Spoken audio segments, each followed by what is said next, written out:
사도신경으로 신앙 고백하심으로 고난주간 목요일 새벽을 하나님께 올리겠습니다. 전능하사 천지를 만드신 하나님 아버지를 내가 믿사오며 그 외아들 우리 주 예수 그리스도를 믿사오니 이는 성령으로 잉태하사 동정녀 마리아에게 나시고 본디오 빌라도에게 고난을 받으사 십자가에 못 박혀 죽으시고 장사한 지 사흘 만에 죽은 자 가운데서 다시 살아나시며 하늘에 오르사 전능하신 하나님 우편에 앉아 계시다가 저리로서 산 자와 죽은 자를 심판하러 오시리라. 성령을 믿사오며 거룩한 공회와 성도가 서로 교통하는 것과 죄를 사하여 주시는 것과 몸이 다시 사는 것과 영원히 사는 것을 믿사옵나이다. 아멘. 찬송가 143장 웬 말인가 날 위하여 주 돌아가셨나 찬송하겠습니다. 웬 말인가 웬 말인가 날 위하여 주 돌아가셨나 이 벌레 같은 날 위해 근혜 받으셨나 내 지은 죄 다 지시고 못 박히셨으니 웬일인가 웬 은혜인가 그 사랑 크셔라 주 십자가 못 박힐 때 그 해도 비일고 그 밝은 빛 가리워서 감감케 되었네. 나 십자가 대할 때에 그 일이고 마워 내 얼굴 감히 못 들고 눈물 흘리도다. 늘 울어도 눈물로서 못 갚을 줄 알아. 몸 밖에 드릴 것 없어 이 몸 바칩니다.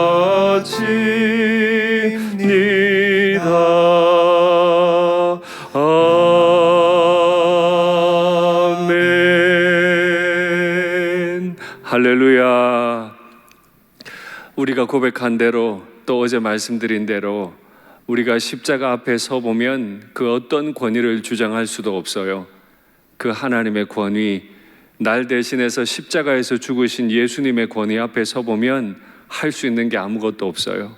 그저 그 십자가 붙잡고 눈물 흘리는 것밖에 없는데 오늘 하루는 주님께서 은혜의 눈물, 회개의 눈물 주시기를 간절히 바랍니다.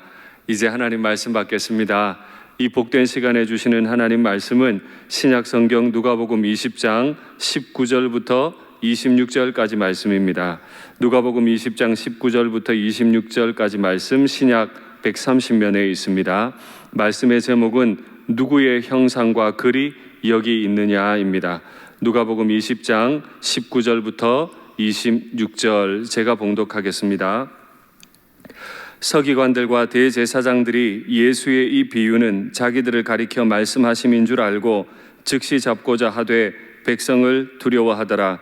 이에 그들이 엿보다가 예수를 총독의 다스림과 권세 아래에 넘기려 하여 정탐들을 보내어 그들로 스스로 의인인 체하며 예수의 말을 책잡게 하니 그들이 물어 이르되 선생님이여 우리가 아노니 당신은 바로 말씀하시고 가르치시며 사람을 외모로 취하지 아니하시고 오직 진리로서 하나님의 도를 가르치시나이다. 우리가 가이사에게 세를 바치는 것이 옳으니까 옳지 않으니까 하니 예수께서 그 관계를 아시고 이르시되 데나리온 하나를 내게 보이라. 누구의 형상과 글이 여기 있느냐? 대답하되 가이사의 것이니이다. 이르시되 그런즉 가이사의 것은 가이사에게 하나님의 것은 하나님께 바치라 하시니 그들이 백성 앞에서 그의 말을 능히 책잡지 못하고 그의 대답을 놀랍게 여겨 침묵하니라. 아멘. 사랑합니다. 우리는 어제 예수님께서 한 가지 비유를 통해서 건축자들의 버린 돌로서 모퉁이의 머릿돌이 되셨다 하는 이야기를 읽었습니다. 사람들, 그 백성들은 예수님을 싫어하여 버렸지만 하나님께서는 예수님을 구원의 모퉁이 돌로 아름답게 사용하셨던 거죠. 그런데 어제 비유를 계속 듣던 서기관과 대제사장들은 그 이야기가 자신들에 관한 비유인 줄 알고 예수님을 책잡아 죽이려 했다 기록합니다. 그 총독에게 넘겨서 죽이고 싶었던 거죠. 여기서 한 가지 우리의 마음을 점검합니다. 그 비유를 베푸신 분이 누구세요? 예수님이십니다. 예수님의 비유는 틀렸습니까? 아닙니다. 옳은 비유였습니다. 옳으신 예수님, 하나님이신 예수님께서 옳은 비유를 베푸셨어도 사람들은 오히려 그 말에 감동받고 감사하고 회개하기보다 오히려 예수님을 책잡고 총독의 권위에 넘겨 죽이려 하는 못된 마음이 있었습니다. 저는 설교자로서 이 말씀을 두려운 마음으로 봤습니다. 과연 나는 예수님의 음성을 증거하는 설교자인가? 과연 나는 증거하기 이전에 예수님으로부터 그 권세 넘치는 분으로부터 말씀을 받는 설교자인가? 이제 여러분께 질문 드리겠습니다. 예수님께서 말씀을 주시면 아멘 하고 받으실 수 있겠습니까? 우리 모두는 아멘 하고 받을 거라고 말하지만 놀랍게도 성경을 가장 잘 알던 서기관 바리새인들, 대제사장들은 예수님이 말씀하시니까 예수님을 책잡으려고 합니다. 그러니 설교자인 저나 말씀을 듣는 여러분이나 오늘 고난주간 이 기간을 지나면서 우리의 마음은 과연 하나님의 말씀을 사랑하는가, 그 하나님의 말씀에 굴복할 마음이 있는가를 점검하시는 오늘 하루가 되시면 좋겠습니다. 바리새인이나 대제사장들은 예수님의 전면에 나서서 예수님을 체포할 수가 없었어요. 왜냐하면 백성들을 두려워했기 때문이죠. 이게 참 역설적입니다. 사실 그들은 백성들 위에 군림했습니다. 백성들을 정죄했습니다. 백성들을 하대했었어요. 그런데 정작 예수님 잡는 일에 있어서는 백성들을 두려워서 함부로 행동할 수 없었던 거죠. 위선자들의 그 중심이 그렇습니다. 겉으로는 군림하지만 속으로는 두려워하는 거죠. 예수님을 책잡을 수 없게 되자 그 사람들이 한 사람을 고용을 합니다. 사람들을 고용해서 의인인 채 꾸밉니다. 그리고는 예수님께 가서 온갖 수식어를 늘어놓으며 예수님은 반듯한 분이신데 우리에게 고민이 있으니 대답 좀 해달라고. 정말 교활하죠? 자기를 치장하는 것, 수많은 화려한 말로 하나님에 관해 치장하는 것, 그것도 의심할 만합니다. 우리는 이 고난주간을 통해서 미디어 셧다운도 합니다. 여러 가지 고난을 내 몸에 채우기 위해 애를 씁니다. 그러나 한 가지 기억하십시오. 이런 모든 행위들이 매년 반복되었던 고난주간의 옷이 아니기를 바랍니다. 매년 반복되는 것이 아니라 진실로 예수님 외에는 즐거움을 찾을 수 없기까지 예수님으로만 내 영혼의 영적 즐거움이 채워지는 것을 고백하는 그런 시간들이 되면 좋겠습니다. 그래서 그렇게 바리새인과 사두개인들의 사주를 받았던 수많은 사람들이 예수님 앞에 와서 묻잖아요. 이 가이사에게 세금을 바치는 것이 옳습니까? 옳지 않습니까? 사실은 이 질문은요, 유대인들에게는 굉장한 아픔을 가져다 주는 질문입니다. 왜냐하면 가이사는 로마의 황제잖아요. 유대 백성들이 로마의 황제에게 세금을 바칠 이유가 있습니까?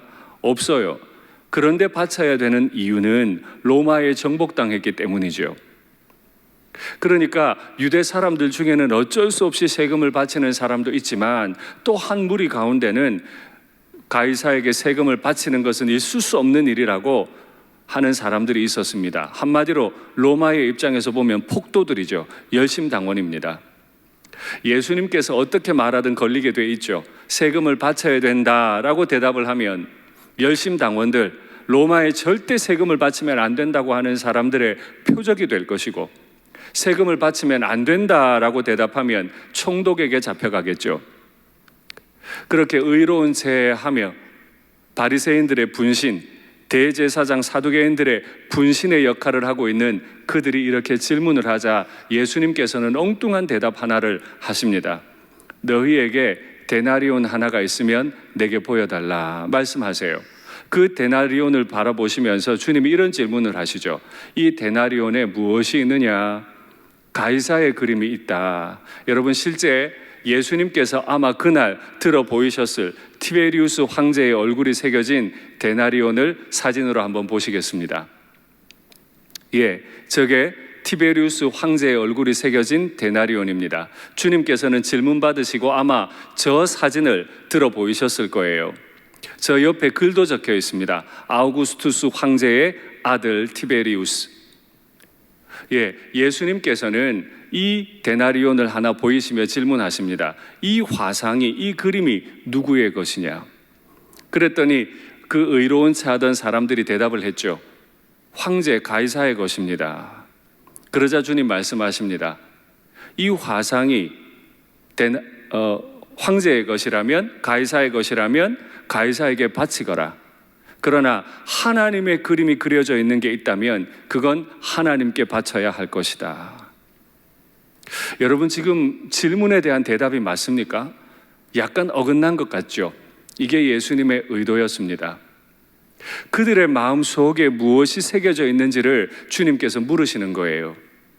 황제의 그림이 새겨진 건 황제에게 마땅히 바치죠. 그러면 성도들의 마음 속에는 무엇이 새겨져 있습니까?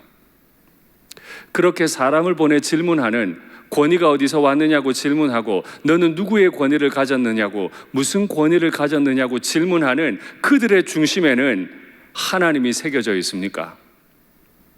우리 성도들, 오늘 나에게는, 내 심장에는 무엇이 새겨져 있습니까? 황제가 내 심장에 새겨져 있다면 나는 황제에게 바쳐질 것이고, 내 영혼에 예수님이 새겨져 있다면 나는 예수님의 것입니다. 그러니까 예수님께 바쳐야 되겠죠. 이 비유가 너무 놀라워 주변에 어떤 사람도 예수님을 책잡지 못했다고 기록합니다. 고난주간에 우리는 묵상합니다. 과연 내 심장에는 황제가 새겨져 있습니까? 예수님의 십자가가 새겨져 있습니까? 무엇이 나를 움직입니까? 난 과연 하나님 앞에 어떤 태도를 가지고 있습니까? 교회 생활 오래 했지만 정말 예수님의 십자가가, 예수님 그분의 은혜만이, 예수님이 나의 주인 되시다고 하는 그 명제가 명확하게 내 심장에 새겨져 있습니까? 고난주간에 우리가 스스로 질문하고 답해야 할 줄로 압니다. 내 심장을 움직이는 것, 내 인생을 움직이는 것, 티베리우스 황제의 그림과 아우구스투스의 아들이라는 말, 그렇게 되어 있다면 나는 황제의 것이겠지만은 예수님의 십자가가 여기 새겨져 있고 예수는 주와 그리스도이시다 라는 명제가 내 심장에 새겨져 있다면 나는 주님께 드려져야 할 백성인 거죠. 말씀을 맺겠습니다. 이 고난주간을 지나며 오늘 이 하루가, 그리고 내 평생이 주님께만 드려지는 은혜가 있기를 간절히 바랍니다. 기도하시죠. 사랑의 하나님 아버지, 죽기까지 하나님 아버지께 순종하신 예수님의 십자가 앞에 섭니다. 예수님을 믿는다고 천국 간다고 확신하며 말하고 있지만 정말 내게는, 내 심장에는 예수님이 강력하게 새겨져 있는지 모르겠습니다. 순간순간 내 마음대로 말하고 내 유익을 위해서라면 형제도 쉽게 아프게 해버리는 나는 아무래도 주님의 형상이 새겨져 있지 않은 사람이면 어떻게 하나 하는 두려움이 듭니다. 오늘 이 두려움을 확신으로 바꾸어 주시옵소서. 주님의 심장 가지고 주님의 뜻 이루며 살아가게 하여 주시옵소서. 십자가를 이전보다 더 사랑하게 하여 주시옵소서. 주님을 더 사랑하게 해 주시옵소서. 우리 일산교회 첨탑 위에 십자가만 높이 서 있는 것이 아니라 교회인 성도 각 사람마다, 일산 교우들마다 주님의 심장이 더 선명히 새겨진 우리 교회, 한국교회가 되게 하여 주시옵소서. 주 예수님의 이름으로 기도하옵나이다. 아멘.